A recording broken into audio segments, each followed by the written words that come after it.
Since in law I was treated as an independent, I have acted. You're not independent. So I say me, I'm not. Your petitioner, one petitioner, she is candidate, Yes. candidate of reserve seat. आप Yes, उनकी बात yes, कर रहे हैं. yes, yes. आप कैसे दूसरों की बात कर रहे हैं? Sir, मैं आइन की बात तो कर सकता हूँ ना. I have to assist in the interpretation of the Constitution. It is not just a personal grievance, it is the interpretation of the Constitution. So I may not be restricted to just my individual situation.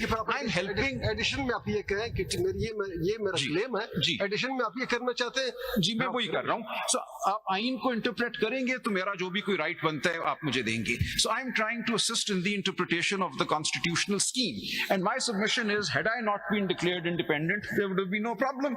As PTI, we already had a list filed.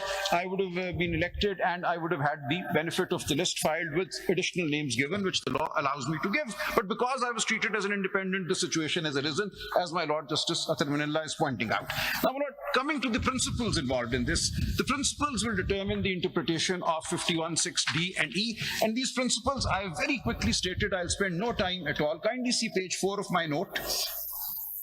Page 4 of my note, and I'll just rush through. This will take no time at all. I have referred to the case of Mian Nawaz Sharif versus President, PLD 93, Supreme Court 473, paragraph 17, page 674. In this paper book, it is at page 3, where they have said that representative form of government, exercise of the sovereignty vested by the Almighty in the people through chosen representatives, is a cardinal central feature of the Constitution, and all constitutional principles converge at this point, that representativeness is the heart, is the foundation of our constitutional scheme. So all constitutional provisions should be interpreted keeping this in view. I've placed that, page 674, page 3 of this paper book. So representative nature of our assembly is the guiding principle when interpreting any provision.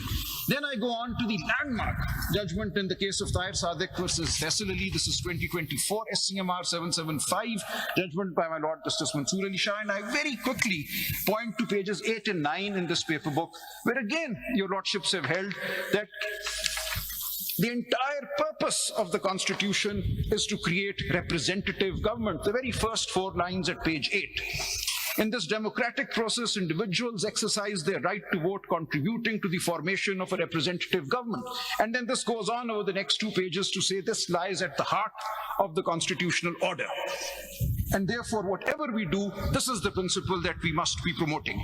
Then I similarly, in my note, I won't read, before your lordships is the case of District Bar Association Rawalpindi, PLD 2015, Supreme Court 401, at page 683 in this paper book, in particular at pages 12, 14 and 15. 14 pe agar nazar marne, your lordships will see